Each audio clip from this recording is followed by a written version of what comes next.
I recently joined forces with the Daily Wire in a new venture they call DailyWire Plus.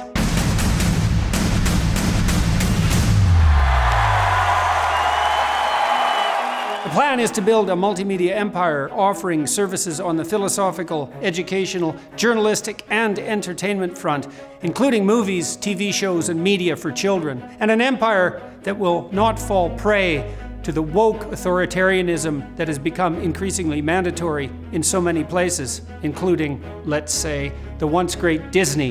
Why did I decide to do this? And what does DailyWire Plus offer? First, I like working with Ben Shapiro and his crew. Shapiro and I have some great plans to undertake things together that we could not do easily apart. We're going to run a seminar on Exodus, for example, in late July, bringing together the smartest and most articulate people we both know to run through that book in an attempt to enlighten ourselves and others, and to prepare me to do another biblical series in the same vein as the Genesis productions of 2017. Then we're going to Israel to do something similar there with the holy sites of Judaism, Christianity, and Islam. In April and May of next year, we're planning to tour Eastern Europe to talk with political and cultural leaders there, particularly about the legacy of communism and their well-grounded fears of the resurgence of such ideas in the West. And that's not all. Second, I like the unabashedly shameless capitalist ethos of the Daily Wire crew.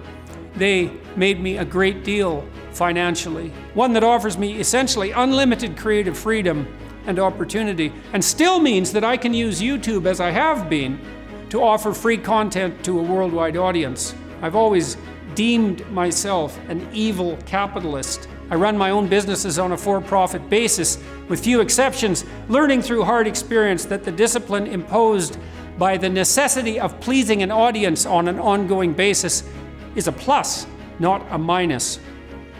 Third, I have been working in isolation for a long time, essentially since departing from the university. I've had a very good team of people around me, but we can only do so much while concentrating on producing high-quality educational and journalistic content.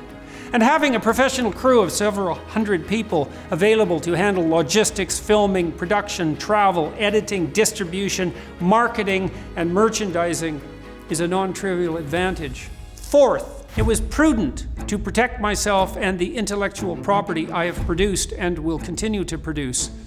I was just banned from Twitter, synchronistically, so to speak, the same day I partnered with the Daily Wire. YouTube and I are getting along, for now, although their lack of transparency on the algorithm front is worrisome. But God only knows when I will say something that the invisible powers that be, including some that are artificially intelligent in nature, will decide that they've heard enough from the reprehensible magic super Nazi. There are more reasons, but that's a good start. I would like to also let everyone watching and listening know that I have pored over the details of this arrangement for months. And thank you to my daughter, Michaela, and her husband, Jordan Fuller, for attending so carefully to the details of this. And that we are thrilled with the outcome and ready to go forward. No holds barred. To subscribe, go to dailywireplus.com. You will have immediate access to the new projects that we have posted, including a new mini-series, Dragons, Monsters, and Men, that I recorded as the kickoff for the DW Plus project. Daily Wire Plus has 890,000 subscribers. Netflix has 200 million. DW Plus is not woke. Is Netflix? Decide that for yourself, but give some consideration to supporting this new joint venture and help us continue educating and informing and battling on the side of tradition in the raging culture war. Go, if you would, to dailywireplus.com to subscribe. That's dailywireplus.com.